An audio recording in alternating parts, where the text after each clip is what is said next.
Assalamualaikum warahmatullahi wabarakatuh. Selamat pagi, selamat siang, selamat sore, dan selamat malam. Kembali lagi dengan saya Rifki Fuadi Hasani. Di sini video yang akan saya jelaskan terkait dengan radio frekuensi planner, di mana di dalam tanggung jawabnya seorang radio frekuensi planner ini dia bertugas untuk mengestimasi kebutuhan resource yang dibutuhkan untuk menyediakan atau mengadakan sebuah layanan di sebuah daerah yang baru dengan memberikan juga parameter-parameter apa saja yang dibutuhkan di situ. Nah, sebelum kita mulai ke penggunaan softwarenya, ada baiknya kita intro terlebih dahulu terkait RF planning itu. Jadi sebenarnya di dunia telekomunikasi itu ada beberapa bagian terkait dengan RF. Ada yang bagian RF, ada yang bagian core-nya di bagian seluler itu ya. Jadi di sini saya akan menjelaskan sedikit tentang di bagian RF-nya dahulu.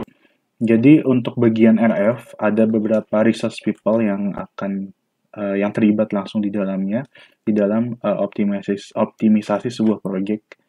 Yang pertama yang kita kerjakan sekarang itu bagian RF planning atau radio frekuensi planning, di mana seorang RF planning ini dia bertanggung jawab dalam menyediakan sebuah desain sebuah sites dengan parameter-parameter yang sesuai tentunya.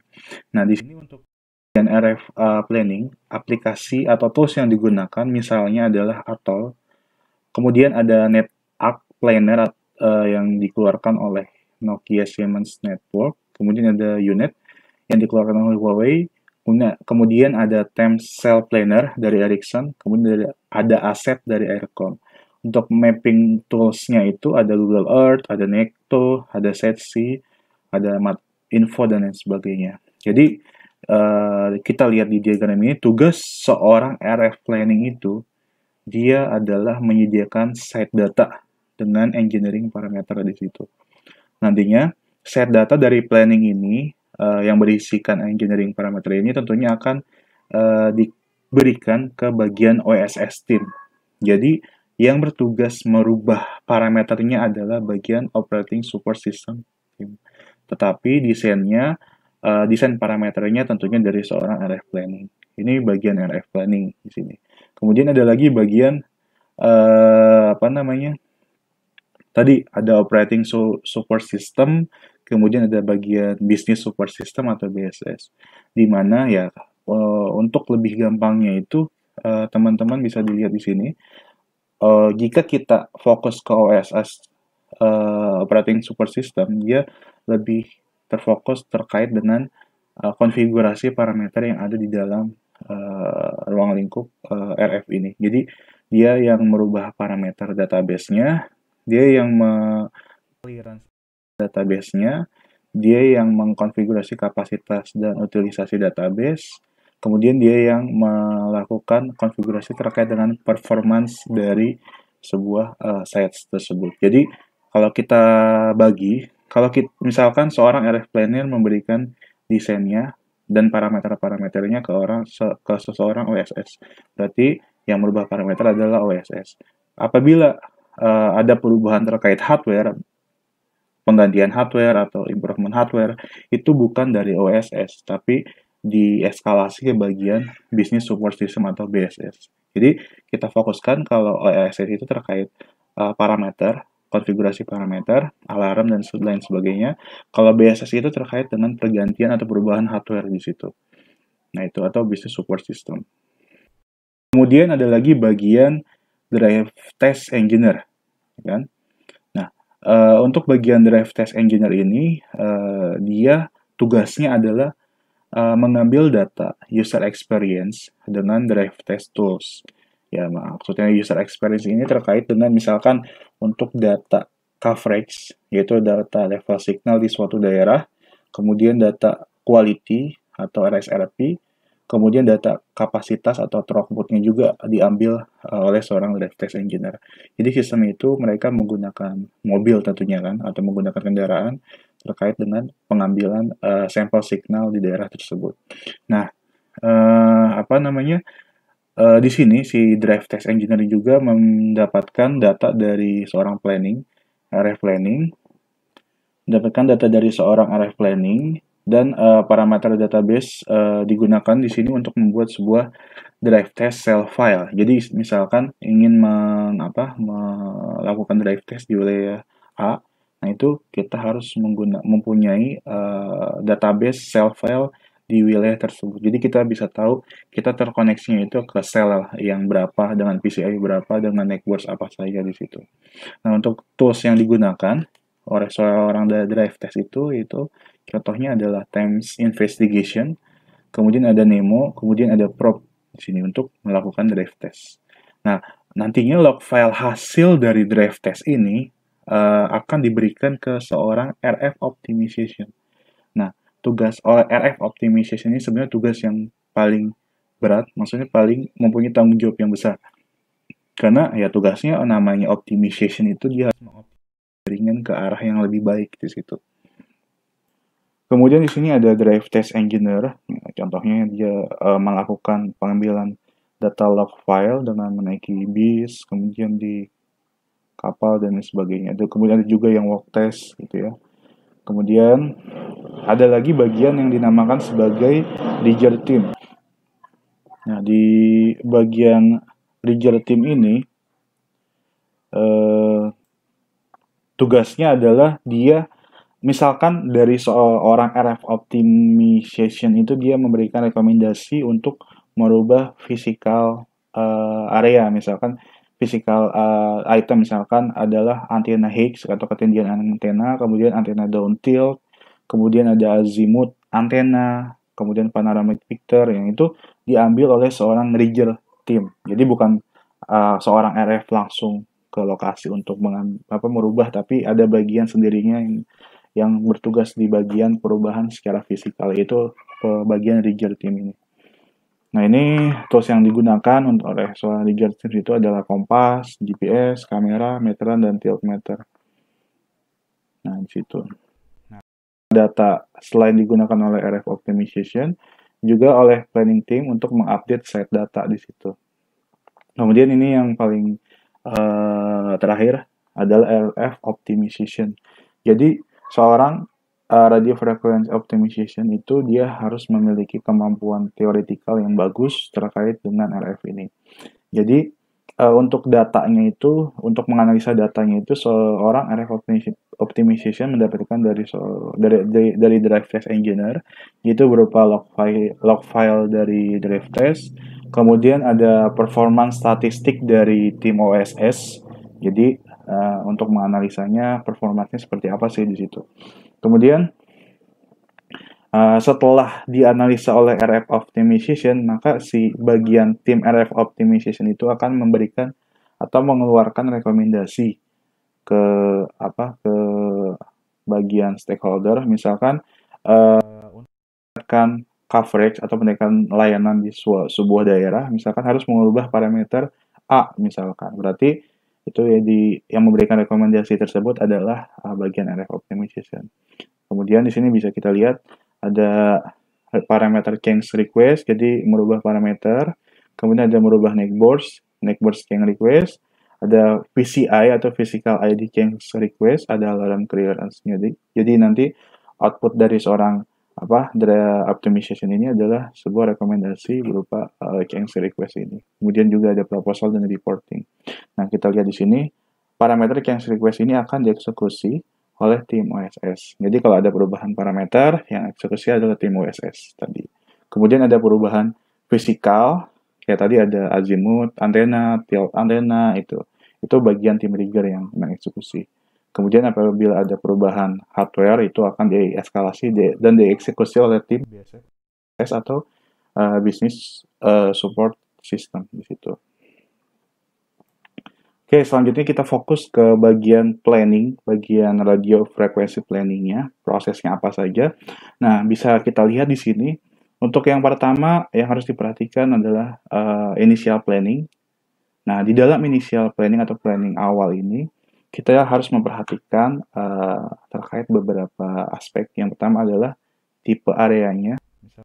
Kita membuat site di suatu daerah ya tentunya harus mengetahui tipe areanya itu seperti apa. Misalkan di tipe area-nya itu dia merupakan karakteristiknya usernya itu menggunakan data dengan traffic yang tinggi gitu misalkan. Nah, itu seperti apa desainnya. Kemudian areanya itu banyak perbukitan itu, nah itu desainnya seperti apa. Kemudian ada propagation model. Jadi model propagasinya itu disesuaikan misalkan dengan frekuensinya. Untuk frekuensi di bawah 1500, misalkan menggunakan model propagasinya itu adalah Okumura Hata. Apabila frekuensinya untuk di atas 1500 MHz, yaitu contohnya menggunakan cos Hata di situ. Kemudian yang harus kita perhatikan ada juga network elemennya, ada berapa banyak network elemen, kemudian network layout, kemudian jumlah dari setnya itu kira-kira berapa gitu. Terlalu banyak, jangan terlalu kurang di situ. Itu bagian initial planning.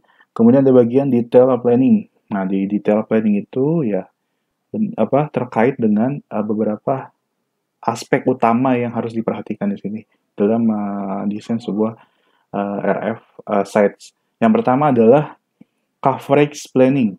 Jadi coverage itu terkait RSRP atau level signalnya mau seperti apa sih level signal di daerah tersebut. Dengan jarak berapa, dengan kualitas minimum berapa, maksimum berapa gitu untuk dBm-nya. Kemudian kapasitas planning atau capacity planning-nya. Nah, capacity planning juga mau seperti apa? Misalkan di wilayah tersebut mempunyai traffic yang tinggi, nah itu diapakan kalau misalkan traffic yang tinggi itu. Kemudian ada frekuensi planning. Jadi frekuensi yang digunakan misalkan mau band berapa, band 1 atau band 3 gitu. Itu disesuaikan dengan request dari operator ataupun penggunaan sesuai dengan budget di situ. Kemudian ada PCI planning, jadi ada physical cell allocation ID. Jadi tiap-tiap sel itu mempunyai ID fisikal. Nah, itu tidak boleh sama di dalam sebuah ruang lingkup reuse distance yang sama. Jadi ada yang sama nih takutnya nanti ada semacam bentrok di situ, ada masalah. Kemudian ada optimasi. Nah, di sini menggunakan RF planning itu tentunya ada prediction coverage, prediction kapasitas, ada prediction quality. Nah, kita lihat nih kira-kira dengan parameter yang kita buat sesuai sesuai target nggak sih untuk level signalnya, untuk kualitas RSRP, RSRQ-nya, untuk kapasitinya. Nah, itu harus diperhatikan. Yang diperhatikan ya untuk optimasi itu adalah kapasitasnya, coverage-nya, configuration-nya, kemudian parameter, dan interference. Oke, kita langsung saja ke penggunaan aplikasi atau software untuk radio frequency planner, yaitu saya contohkan menggunakan Atoll. Nah, di sini untuk langkah-langkahnya, kita awalnya pastinya menentukan kita mau membuat desain itu di 3G, 2G, 4G, atau 5G. Nah, untuk tutorial kali ini saya akan mencontohkan untuk penggunaan LTE di situ, desain untuk LTE. Misalkan langkah-langkahnya pertama adalah file, kemudian pilih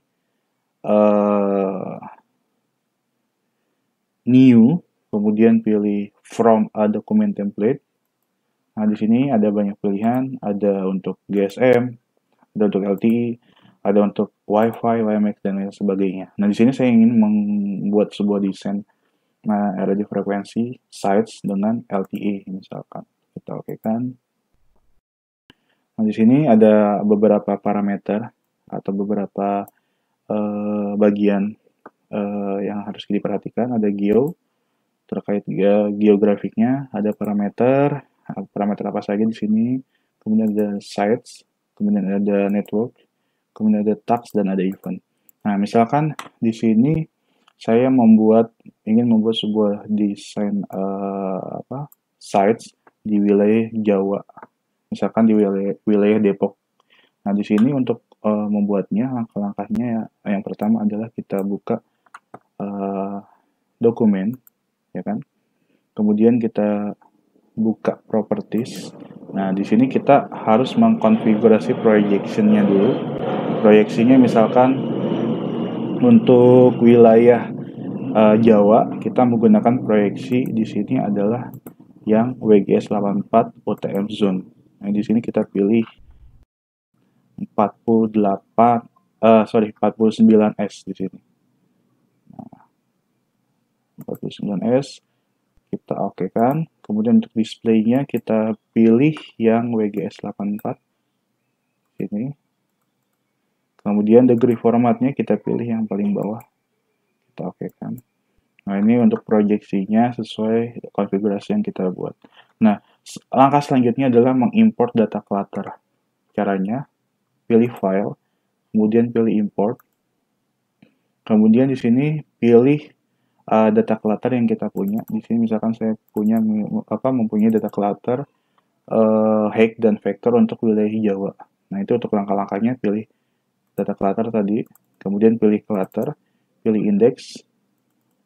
Kemudian untuk data clutter kita pilihnya clutter klasis di sini. Kita klik OK. Oke. Tertampil untuk clutter klasisnya. Kemudian kita import lagi. Yang kedua adalah import data clutter untuk yang height atau ketinggian. Nah, pilih height, index. Nah, di sini kita pilih yang harus diperhatikan, jangan asal pilih. Untuk height itu kan terkait dengan ketinggian. Itu kita pilihnya adalah altitudes. Kita klik OK. Nah, ini akan tertampil di sini altitudes untuk wilayah Jawa gitu ya. Kemudian selanjutnya adalah import vektor. Kita pilih data clutter, kita pilih vektor. Vektor di sini, kemudian indeks juga di dalam vektor kita pilih data type-nya adalah vektor. Kita klik OK. Nah, di sini kita pilih WGS84, UTM zone 49S. Kita pilih import. Oke, kalau sudah berarti sudah diimport, sudah berarti import. Selanjutnya adalah kita ingin menampilkan map wilayah yang akan kita desain sebuah sites di situ atau beberapa sites di situ. Nah, langkah-langkahnya pilih geographic di sini. Online maps-nya kita pindahkan ke atas. Oke. Selanjutnya klik kanan di online maps, kemudian pilih new. Kemudian di sini pilih yang open street map. Nah, kemudian pilih OK. Nah, di sini belum tampil untuk mapnya. Untuk menampilkan mapnya, kita pilih di sini. Nah, kita checklist bagian OpenStreetMap-nya. Nah, di sini sudah tertampil wilayah Jawa. Map wilayah Jawa. Misalkan saya contohkan di sini saya ingin membuat beberapa sites 4G di daerah Depok, yaitu daerah UI dan PNJ di situ. Nah, untuk langkah-langkahnya kita zoom dulu wilayah Depok. Kita pilih Depok. Nah, kemudian selanjutnya kita pilih wilayah UI.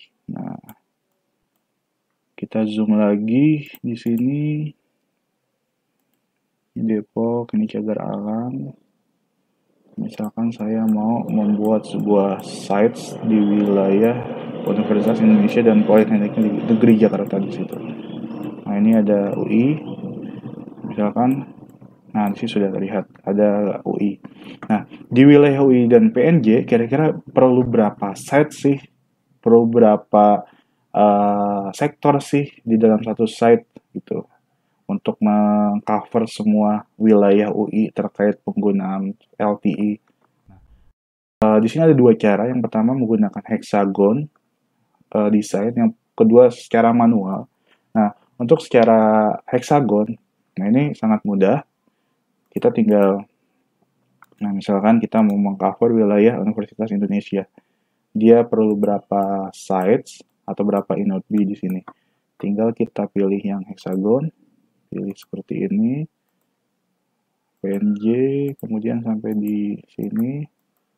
Oke, nah terlihat di sini. Ada kita perlu berapa set sih dengan spesifikasi yang FDD 10 MHz urban.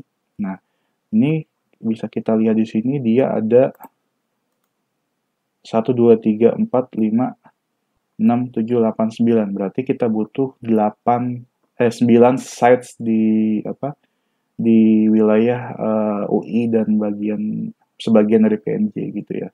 Jadi akan membangun ada 9 sites di sini.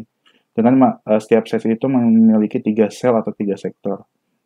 Nah, ini warna hitam agar kita mempermudah membedakan masing-masing sel atau masing-masing sites-nya, kita tinggal menekan F5 saja di sini.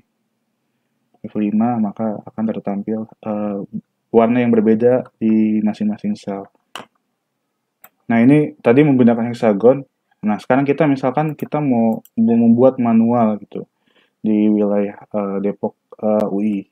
Nah, caranya kita zoom, misalkan kita mau membuat desain sites atau desain A not B, desain BTS di saja sekitaran PNG. Nah, kita tambahkan manual transmitternya di sini. Oke, misalkan kita butuh 3 transmitter di sini.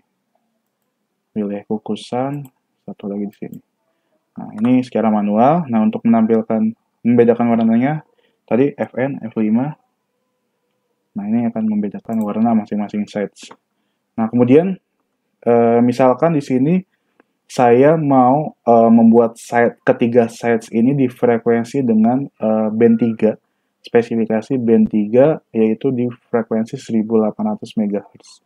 Nah, itu misalkan untuk 4G misalnya di 1800 atau untuk 3G di situ. Nah, untuk spesifikasi parameter yang dirubah, ya tadi main propagation-nya dirubah, kemudian main propagation modelnya dirubah, kemudian ada lagi ditambahkan VCI planning, VCI allocation ID-nya, kemudian ada neckbox-nya, sebagainya.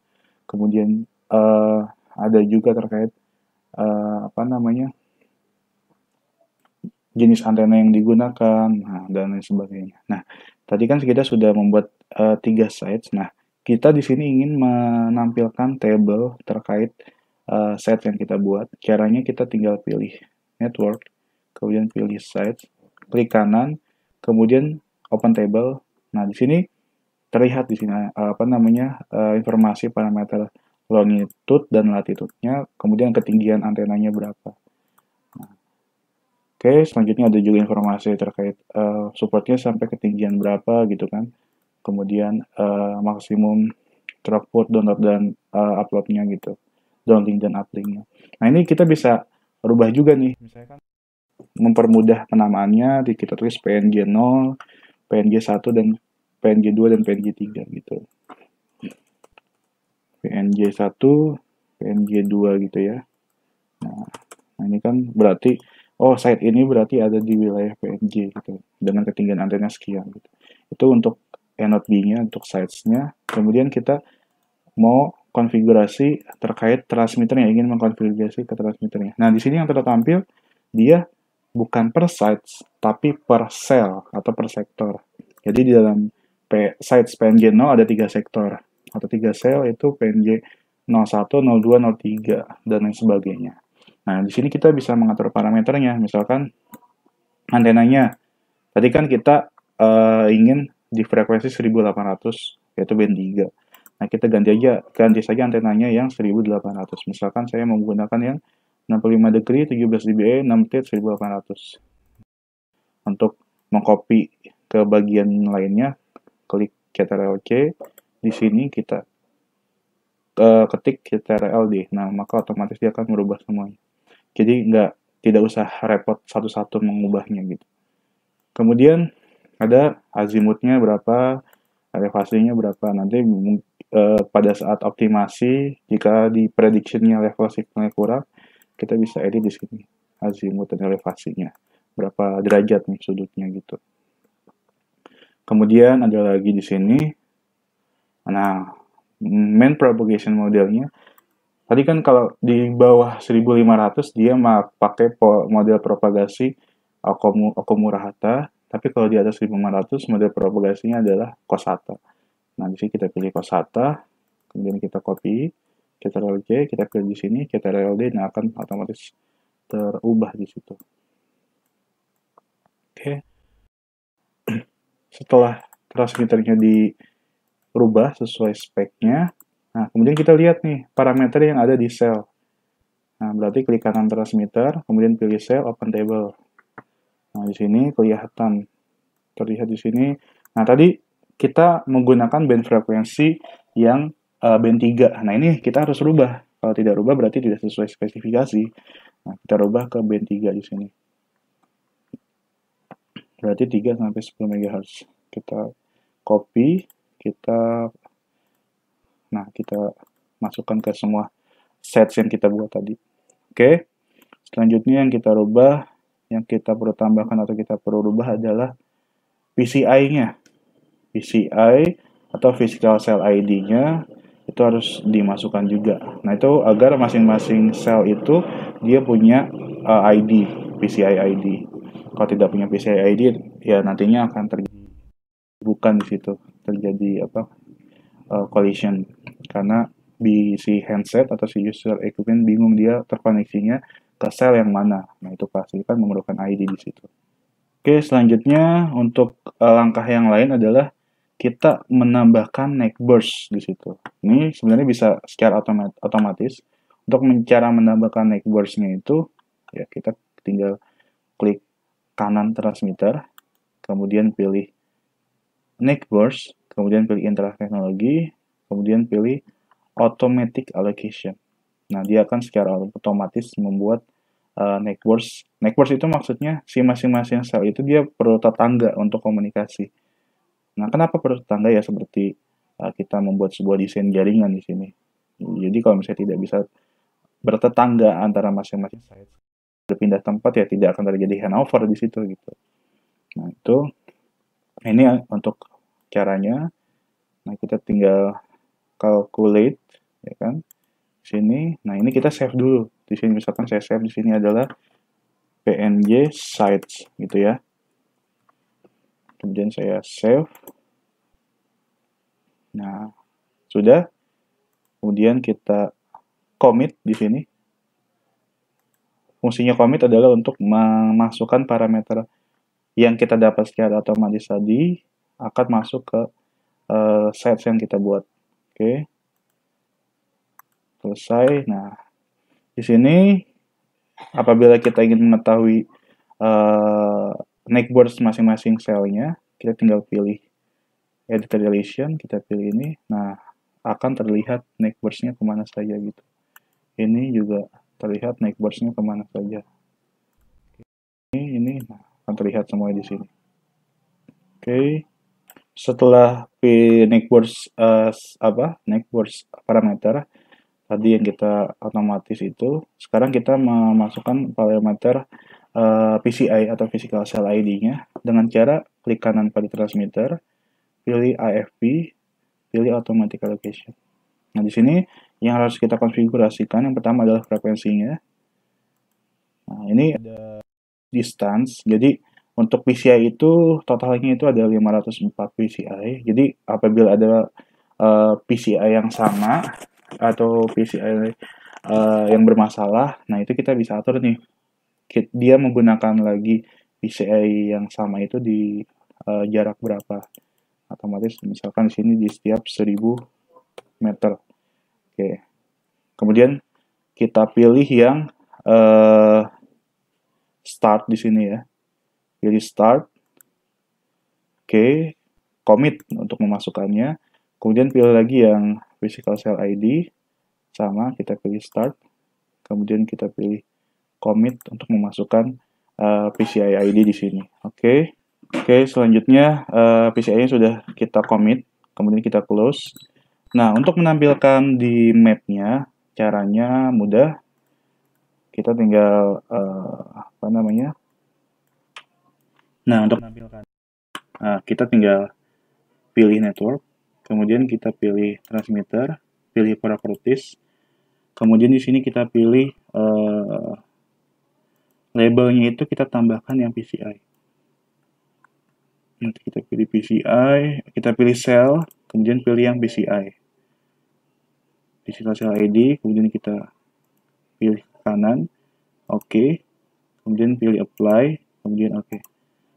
Nah, dia otomatis akan tampil di sini nantinya, tapi kita uncheck dulu. Nah, di sini akan otomatis mengalokasi PCI Cell ID. Tapi secara otomatis tadi ini ada masalah nih, misalkan dia tidak boleh ada PCI yang sama. Nah, untuk merubahnya ya kita tinggal masuk ke sel tadi, kemudian kita apa? eh, Pilih manual sini. Kita pilih manual di sini. Misalkan tadi ada yang tidak boleh ada yang sama ya. Berarti kita contohkan kita ganti 3. Nah, ini nolnya kita ganti 5, kita ganti 70, kita ganti 15. Nah, ini maksimumnya itu 504. Jadi jangan sampai 503, maaf, 503. Jadi jangan sampai lebih dari itu. Kemudian ada PSS, itu adalah primary signal, ada secondary signal. Ini juga harus diperhatikan di sini. Oke. Kemudian kita ingin mengetahui coverage untuk RSRP, kemudian RSRQ dan throughputnya. Caranya kita bikin prediction di sini. Nah, klik kanan prediction, new prediction. Untuk RSRP download kita pilih yang Effective Signal Analysis DL. Kemudian kita okekan. Nah, di sini kita atur nih. Kita mau menyesuaikan standar yang diberikan operator misalnya. Nah, caranya kita lock. Misalkan kita yang kita butuhkan hanya 3 di sini. Oke. Action, delete. Misalkan kita kasih indikator biru untuk yang bagus, hijau untuk yang cukup. Nah, untuk yang kuning dia kurang bagus. Oke.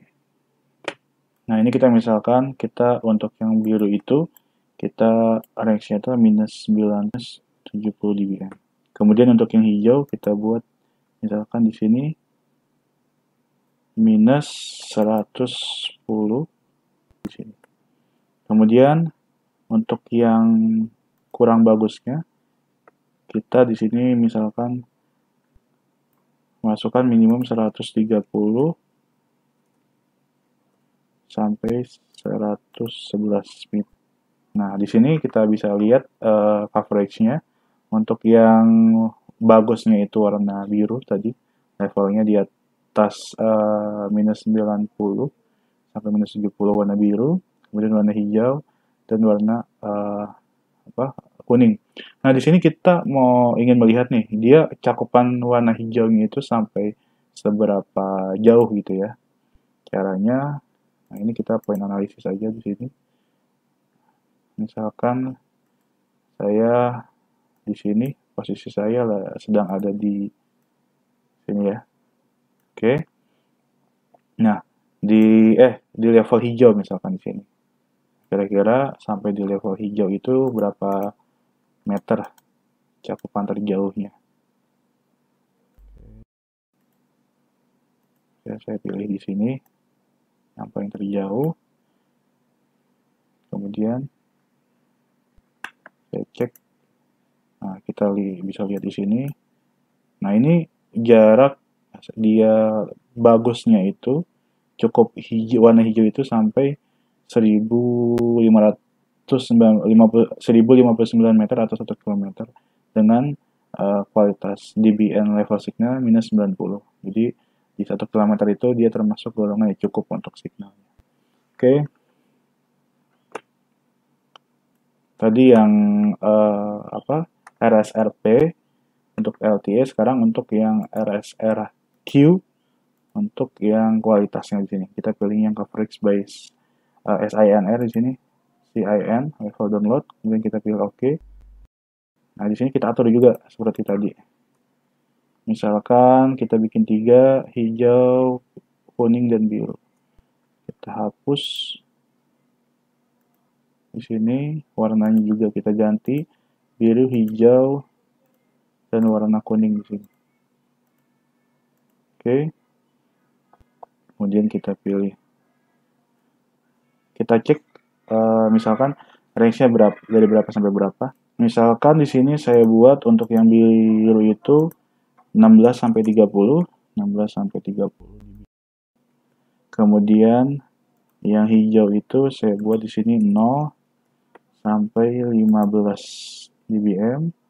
Di sini saya buat minus 10 sampai 0.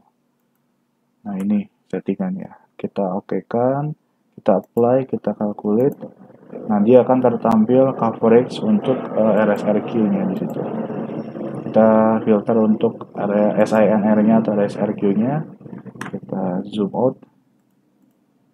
Nah, di sini bisa terlihat untuk RSRQ-nya atau quality-nya atau SINR-nya itu sampai di wilayah serengseng sawah misalkan itu dengan kategori warna hijau yang cukup tadi. Yang warna biru adalah yang bagus.